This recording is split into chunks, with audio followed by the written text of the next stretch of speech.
Hello students, ninth में हम कल आपको प्रोकैरियोटिक सेल के बारे में पढ़ाए थे और आज हम बात करेंगे यूकैरियोटिक सेल। और यूकैरियोटिक सेल के बारे में बता चुका हूँ। यूकैरियोटिक सेल यानी जो यूकैरियोटिक वर्ड है ये ग्रीक भाषा से लिया गया है, ग्रीक वर्ड से लिया गया है। यू का मतलब होता है प्रू और जो कैरियोटिक वर्ड है ये कैरियन से लिया गया है। कैरियन का मतलब होता है न्यूक्लियस, यानी ट्रू न्यूक्लियस, सत्य न्यूक्लियस, यानी जिस सेल में केंद्रक पाया जाए, न्यूक्लियस पाया जाए, यानी न्यूक्लियर मेम्ब्रेन हो, न्यूक्लियर पाया जाए, न्यूक्लियर मेम्ब्रेन, उस सेल को हम यूकैरियोटिक सेल कहते हैं। तो इसके स्ट्रक्चर के बारे में हम लोग समझते हैं और उसके बाद में फिर इसके स्ट्रक्चर के बारे में डिटेल पढ़ेंगे। देखते हैं यूकैरियोटिक सेल में क्या क्या पाया जाता है। तो यूकैरियोटिक सेल मेनली दो पार्ट्स में डिवाइड होता है, outer boundary wall and protoplasm. Outer boundary wall है, इस वर्ड से ही पता चल रहा है कि सेल का बाहरी लेयर, ऐसा मेम्ब्रेन जो इसे घेरने का काम करे, इसे सराउंड करे, तो वो होता है outer boundary wall. Outer boundary wall को दो कैटेगरी में रखा जा सकता है, cell wall and plasma membrane. Cell wall present only in plant cell but in animal cell cell wall are absent. ये एब्सेंट होता है, यानी मीन्स प्लांट सेल में सेल वॉल पाया जाता है और सेल मेम्ब्रेन भी पाया जाता है, या प्लाज्मा मेम्ब्रेन आप कहिए, प्लाज्मा मेम्ब्रेन भी पाया जाता है। प्लाज्मा मेम्ब्रेन होता है और उसके ऊपरी सतह पे सेल वॉल होता है जो सेलुलोज का बना होता है। लेकिन एनिमल सेल में ओनली प्लाज्मा मेम्ब्रेन प्रेजेंट होता है और सेल वॉल एब्सेंट होता है। तो हम बात करते हैं। इसी तरह दूसरा जो भाग है वो होता है प्रोटोप्लाज्म।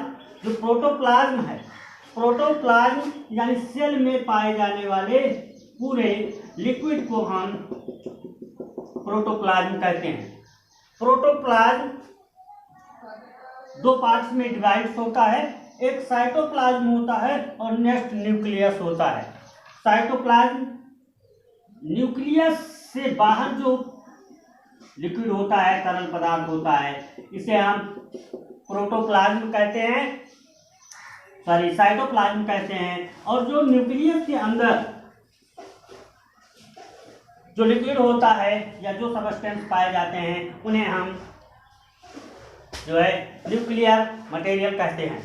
तो साइटोप्लाज्म की अगर हम बात करें तो साइटोप्लाज्म में साइटोप्लाज्मिक मैट्रिक्स होते हैं, साइटोप्लाज्मिक मैट्रिक्स होते हैं और दूसरा होता है cytoplasmic structure. Cytoplasmic matrix means केवल लिक्विड्स, और उसके अलावा जो साइटोप्लाज्मिक स्ट्रक्चर है यानी उसमें कौन कौन से मटेरियल्स पाए जाते हैं, कौन कौन से सबस्टेंस पाए जाते हैं, उसके बारे में बताया गया है। तो जो साइटोप्लाज्मिक मैट्रिक्स है ये भी दो पार्ट्स में डिवाइड होता है। नंबर एक एक्टोप्लाज्म, यानी जो सेल मेम्ब्रेन और सेल वॉल के बीच में लिक्विड्स पाए जाते हैं, या बाहरी साइड में आउटर लेयर के पास जो सबस्टेंस पाए जाते हैं या लिक्विड्स पाए जाते हैं, इन्हें हम एक्टोप्लाज्म कहते हैं। और जो न्यूक्लियस और एक्टोप्लाज्म के बीच के स्पेस में जो लिक्विड्स पाए जाते हैं उन्हें हम कहते हैं एंडोप्लाज्म, है ना। तो एक्टोप्लाज्म और एंडोप्लाज्म, इस तरह से साइटोप्लाज्म के ही दो भाग होते हैं। इसके अलावा अगर हम बात करें साइटोप्लाज्मिक स्ट्रक्चर के, तो इसमें नॉन लिविंग स्ट्रक्चर और लिविंग स्ट्रक्चर पाए जाते हैं।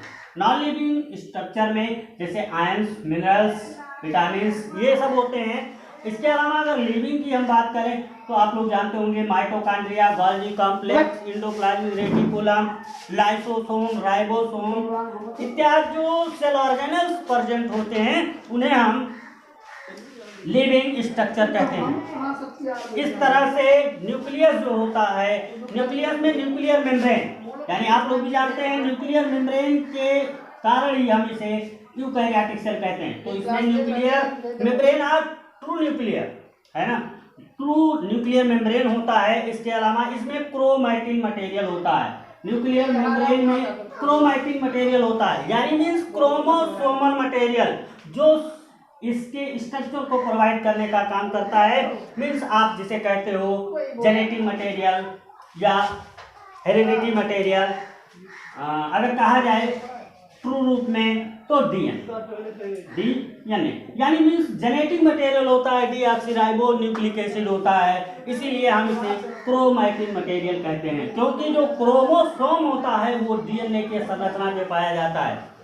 इसके अलावा न्यूक्लियोलस होता है, जो न्यूक्लियस को कंट्रोल करने का काम करता है। तो इस तरह से यूकैरियोटिक सेल जो होते हैं वो पूरी तरह से ट्रू होते हैं, इसीलिए हम इसे यूकैरियोटिक सेल कहते हैं। आई होप आप लोगों को समझ में आया होगा। So thank you.